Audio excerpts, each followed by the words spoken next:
Welcome friends. आज के video में हम देखेंगे बिहार एडीओ एग्जाम के क्वेश्चन के बारे में। दोस्तों, इस सेट में हमारे द्वारा सामान्य ज्ञान यानी जीके के क्वेश्चन लाए गए हैं जो कि आपके एग्जाम के लिए काफ़ी महत्वपूर्ण है। यदि आपको वीडियो अच्छा लगे तो इस वीडियो को लाइक और अपने दोस्तों में इस वीडियो को शेयर जरूर करें। तो चलिए मैं इस वीडियो को शुरू करता हूँ। आज का हमारा पहला प्रश्न है, बिहार में नाहानी खां का मकबरा कहाँ स्थित है? तो दोस्तों, यह स्थित है बिहार शरीफ में। इस प्रश्न का आप व्याख्या देखेंगे जो कि आपके एग्जाम के लिए काफ़ी महत्वपूर्ण है। यह मध्यकालीन वास्तुकला का एक सुंदर उदाहरण है और बिहार के ऐतिहासिक पर्यटन स्थलों में से एक है। हमारा अगला प्रश्न है, जनगणना 2011 के अनुसार बिहार की कुल साक्षरता दर कितनी है?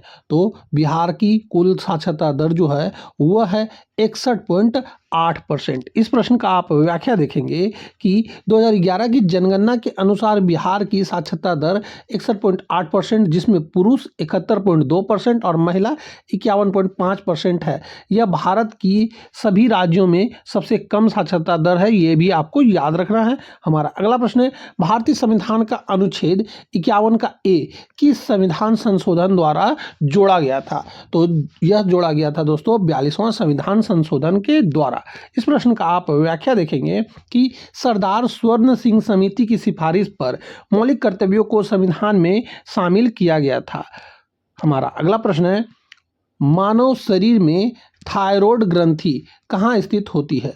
तो मानव शरीर में थायराइड ग्रंथि जो है यह गला में स्थित होती है। इस प्रश्न का आप व्याख्या देखेंगे कि यह तिल्ली के आकार की ग्रंथि होती है जो शरीर के मेटाबॉलिज्म को नियंत्रित करने वाले हार्मोन बनाती है।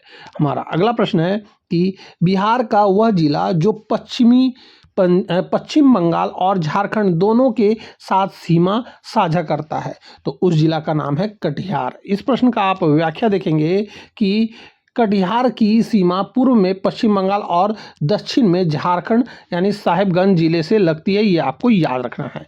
हमारा अगला प्रश्न है, विश्व जल दिवस किस तिथि को मनाया जाता है? तो दोस्तों, यह मनाया जाता है 22 मार्च को। इस प्रश्न का आप व्याख्या देखेंगे जो कि आपके एग्जाम के लिए काफ़ी महत्वपूर्ण है।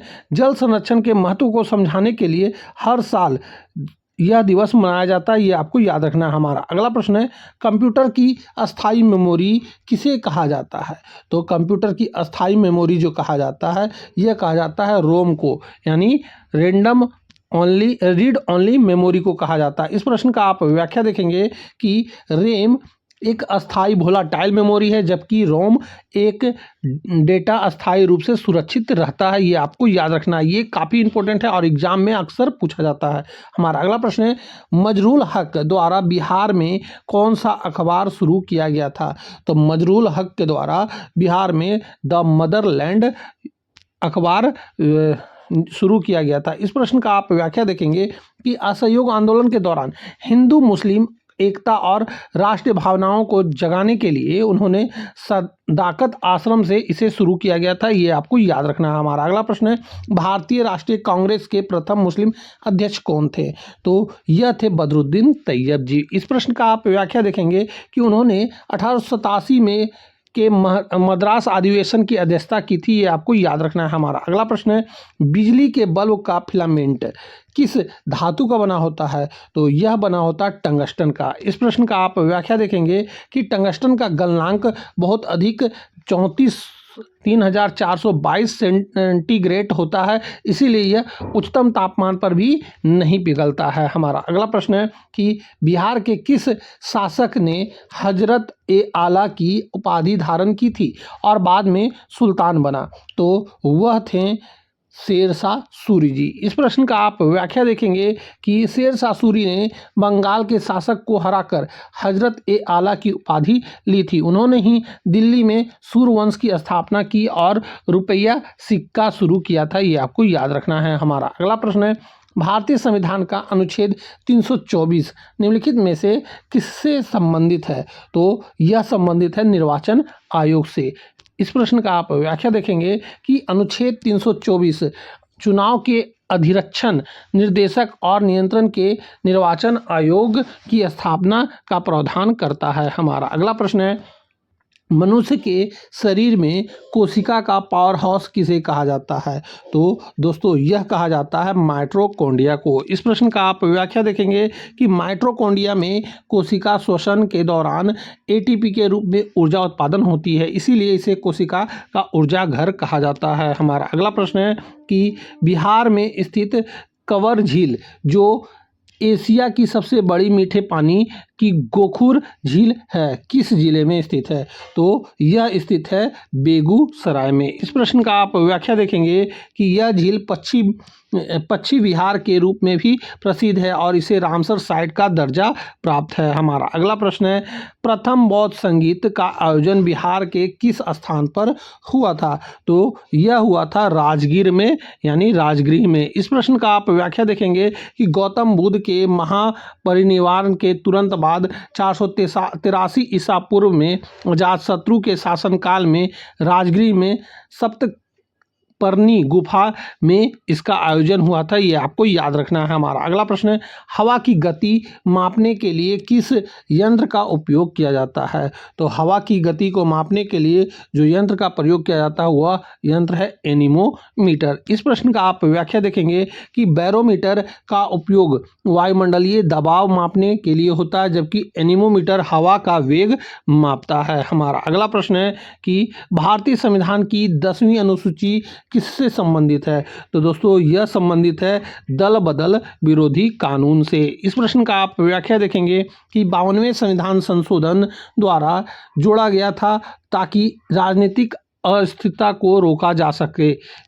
हमारा अगला प्रश्न है कि बिहार का विष्णुपद मंदिर गया किस नदी के तट पर स्थित है? तो दोस्तों यह स्थित है फल्गु नदी के तट पर। इस प्रश्न का आप व्याख्या देखेंगे कि यह मंदिर भगवान विष्णु के पद चिन्हों के लिए प्रसिद्ध है। फल्गु नदी को अंतः सलीला भी कहा जाता है क्योंकि यह सतह के नीचे बहती है, ये आपको याद रखना है। हमारा अगला प्रश्न है कि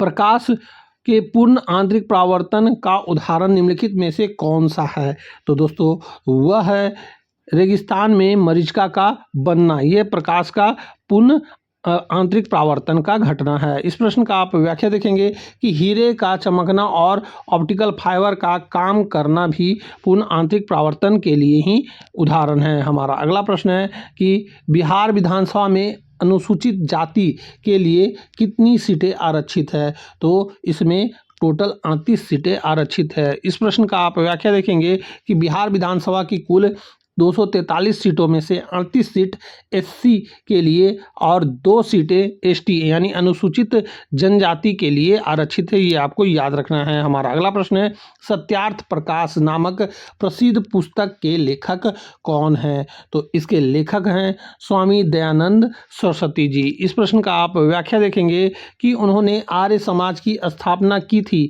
और वेदों की ओर लौटो का नारा दिया था। हमारा अगला प्रश्न है कि मानव शरीर की सबसे बड़ी ग्रंथि कौन सी है? तो मानव शरीर की सबसे बड़ी ग्रंथि है यकृत यानी लीवर। इस प्रश्न का आप व्याख्या देखेंगे कि यकृत शरीर की सबसे बड़ी ग्रंथि है जो पित्त का निर्माण करती है। हमारा अगला प्रश्न है कि छोटा नागपुर पठार की सबसे ऊंची चोटी कौन सी है? तो छोटा नागपुर पठार की सबसे ऊंची चोटी जो है यह पारसनाथ है। इस प्रश्न का आप व्याख्या देखेंगे कि यह झारखंड में स्थित है और जैन धर्म के अनुयायियों के लिए एक महत्वपूर्ण तीर्थ स्थल है। सामेद शिखर है, ये आपको याद रखना है। हमारा अगला प्रश्न है कि बिहार में चंपारण सत्याग्रह के दौरान गांधी जी की जान किसने बचाई थी? तो यह बचाया गया था बतक मियाँ के द्वारा। इस प्रश्न का आप व्याख्या देखेंगे कि 1917 में नील बागान मालिकों ने